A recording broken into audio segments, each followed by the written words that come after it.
ভাই, এই যে পানের বটা দেখতে আছেন, 3-4 দিন বৃষ্টি হয়ে এই পানের বটা পুরো ধ্বংস হয়ে গেছে। এই পানের বটা করতে নাইলে 50 লাখ টাকা খরচ হয়েছে। তো ভিতরে আরো পানের বর আছে, সব পানের বরগুলো নষ্ট হয়ে গেছে।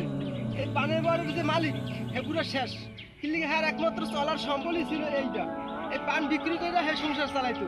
আজকে পান শেষ হয়ে গেছে, হ্যাঁ সংসার কিভাবে চলবে একমাত্র আল্লাহ জানে। কিন্তু এই পানের বর্তমানে যে পানের বটা ঠিক করতে নাইলেও 20 লাখ টাকা খরচ হইবে, কিন্তু সোলানা বরহার ভাঙ্গি গেছে, লাখ লাখ টাকার পান হয়ে যাবে, সব শেষ হয়ে গেছে, মাটি মিশে গেছে। এই পান আর নষ্ট হয়ে যাবে। এই পান বেচতে যান বেশি অল্প টাকা বেচতে পারবে, বেশি টাকায় পান বিক্রি করতে পারবে না, কিন্তু পান ভেঙে গেছে, পান ছিটতে গেলে পান নষ্ট হয়ে যাবে। পানের বর কিভাবে নষ্ট হয়ে গেছে, খুব খারাপ লাগতেছে ভাই, আফসোস লাগতেছে অনেক। কি লেগে ওই লোকটাই পান বিক্রি করে চলতো ভাই, গরিব মানুষ তো, পান বিক্রি করে চলতো।